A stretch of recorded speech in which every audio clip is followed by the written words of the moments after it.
एक समय में साउथ मुंबई का कमर्शियल हब कहे जाने वाले नरीमन पॉइंट में फिर हलचल देखने को मिल रही है।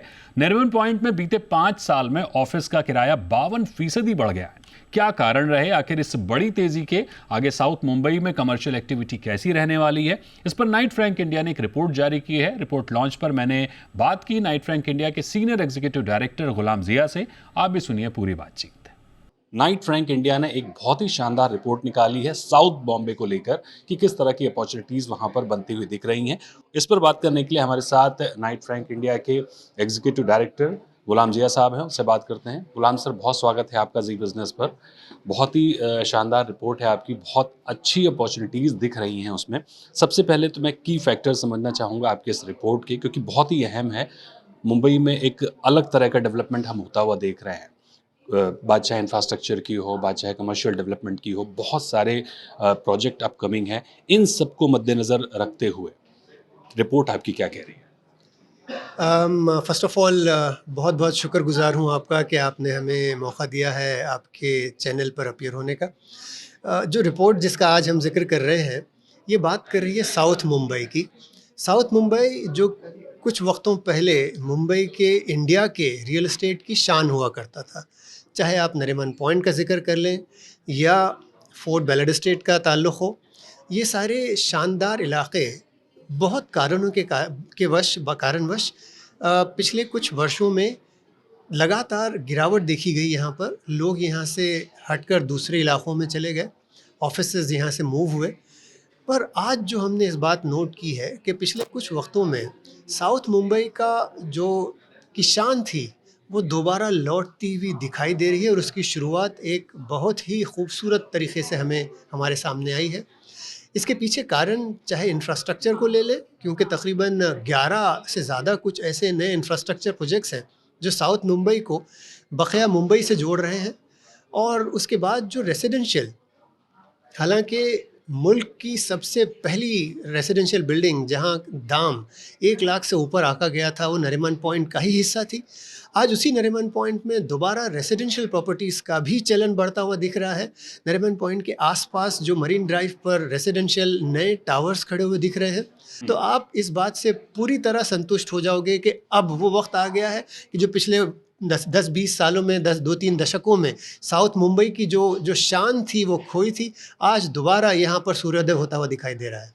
जाहिर तौर पर इंफ्रास्ट्रक्चर ने बड़ा रोल निभाया है, लेकिन जो अपॉर्चुनिटी आप देख रहे हैं वो अपॉर्चुनिटी आज ज़रूर दिख रही है, लेकिन चुनौतियां भी बहुत सारी रही हैं साउथ बॉम्बे में, जिस वजह से लोगों ने इस यहाँ से निकल कर बीकेसी में और दूसरे इलाकों में अपने ऑफिस शिफ्ट किए थे।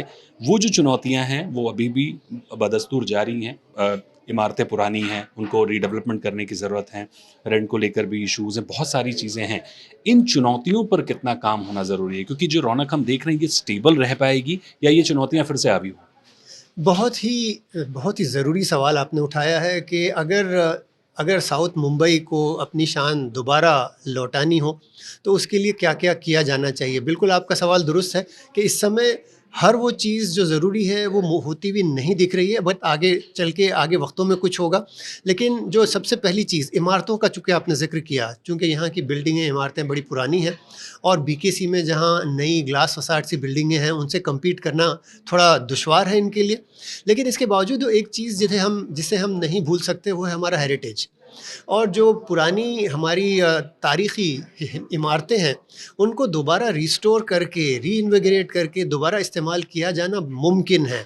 क्योंकि चाहे वो लंदन हो, मैनहट्टन हो, पेरिस हो, सब जगह एक तरफ तो जहाँ पुरानी बिल्डिंगों का दोबारा ब्राउन फील्ड रीडेवलपमेंट जिसे कहते हैं वो हुआ है कि जहाँ पर आपके जो रिक्वायरमेंट्स हैं, फायर फाइटिंग से लेके एयर कंडीशनिंग से लेके, उन सारी चीज़ों को दुरुस्त किया गया और उसके साथ ही साथ नई इमारतें खड़ी हुई। तो अगर हम नरीमन पॉइंट का ज़िक्र से शुरू करें, नरीमन पॉइंट में एक ऑलरेडी ऐसी इमारत है, एक्सप्रेस स्टार जिसे कहते हैं, जहाँ पर ये रीडेवलपमेंट तो नहीं कह सकते, लेकिन ब्राउन फील्ड पूरा इम्प्रूवमेंट हुआ है। तो उस प्रॉपर्टी को सारा फायर फाइटिंग के हिसाब से कंप्लायंट बनाया गया, एयर कंडीशनिंग बेहतरीन की गई, एलिवेटर्स बेहतरीन लगाए गए और उसका डायरेक्ट इम्पैक्ट उस प्रॉपर्टी के रेंटल पर देखा गया। आज से 4-5 साल पहले जो 250-300 रुपये का रेंट था, वो आज उस बिल्डिंग में रेंट 600 रुपये के करीब पहुंच चुका है। तो ये एक जो एग्जिस्टिंग बिल्डिंग्स हैं, उनको इम्प्रूव करना एक पहलू है। अब दूसरी बात है इंफ्रास्ट्रक्चर की। इंफ्रास्ट्रक्चर तो हम ऑलरेडी देख चुके हैं कितना बेहतरीन तौर से साउथ मुंबई के लिए इंफ्रास्ट्रक्चर का हर वो 11-12 प्रोजेक्ट्स साउथ मुंबई पे काम कर रहे हैं, वो इम्प्रूव करेंगे। इसके अलावा मुझे नहीं लगता और ज़्यादा कोई दिक्कत है जो साउथ मुंबई के रीडेवलपमेंट को या रीइन्विग्रेशन को या उस इनकलाब को कहीं भी रोक पाएगी। गवर्नमेंट इसमें क्या रोल निभा सकती है, जो क्योंकि गवर्नमेंट की विल बहुत ज़रूरी है, बिना उनकी इच्छा शक्ति के संभव नहीं है। तो गवर्नमेंट को आपकी नज़र में क्या वो काम जो तत्काल प्रभाव से कर देने चाहिए, क्योंकि कनेक्टिविटी अच्छी हो गई है, ठीक है, इमारतों को लेकर, डेवलपमेंट को लेकर, क्योंकि रीडेवलपमेंट में बहुत अच्छा अनुभव पीछे नहीं रहा है, इन सब बातों को ध्यान में रखते हुए गवर्नमेंट को स्ट्रेट फॉरवर्ड, क्योंकि चैलेंजेस अब एक नहीं है, अब आपके चैलेंजेस दूसरे राज्यों से भी हैं। कर्नाटक ने जीसीसी पॉलिसी लेकर आ गई है और भी राज्य तैयारी कर ही रहे हैं। जाहिर तौर पर जो बिजनेस शिफ्ट होता हुआ दिखेगा दूसरे राज्यों में, दूसरे शहरों में, इसको ध्यान में रखते हुए गवर्नमेंट को क्या महाराष्ट्र गवर्नमेंट को क्या इच्छा शक्ति मजबूत करनी होगी ताकि इसे और बेहतरी से किया। आपके इस सवाल को इसके जवाब को मैं दो पहलू में बांटूंगा। पहली चीज़ तो ये कि जो डेवलपमेंट के लिए गवर्नमेंट क्या रोल प्ले कर सकती है, और उसके लिए मैं ये कहना चाहूँगा कि जो एक ख़ास तौर से डेवलपमेंट नॉर्म्स, ऑलरेडी बेहतरीन डेवलपमेंट नॉर्म्स एग्जिस्ट करते हैं। For example TOD, transport oriented development के लिए जो मेट्रो के प्रोजेक्ट के लिए 8.5 एफएसआई अगर आज अवेलेबल है, तो उसको और भी आसपास के प्रोजेक्ट के लिए ब्रॉड बेस करना चाहिए।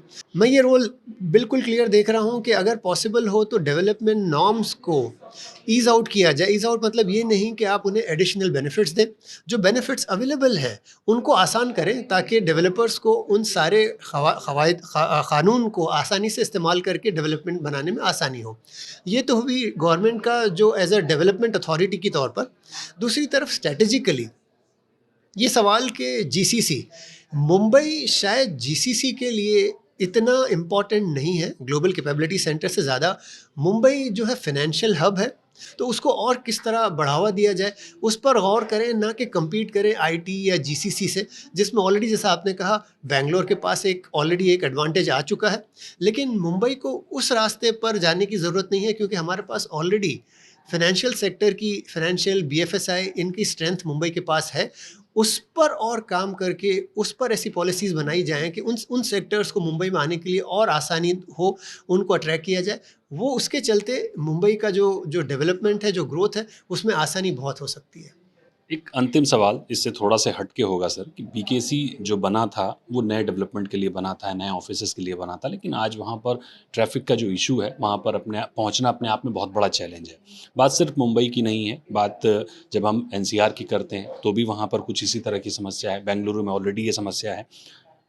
अगर हम जनगणना की बात करें तो 2011 के बाद से हम अभी तक जनगणना नहीं करा पाए हैं। पॉपुलेशन लगातार बढ़ रही है, तो हमारी जो प्लानिंग है, सिटीज़ की जो प्लानिंग है, सस्टेनेबल सिटीज़ की हम बात करते हैं, एसडीजी गोल की हम बात करते हैं, क्या इन सब चीज़ों को ध्यान में रख के हम प्लानिंग कर पा रहे हैं या सिर्फ प्लानिंग हो रही है?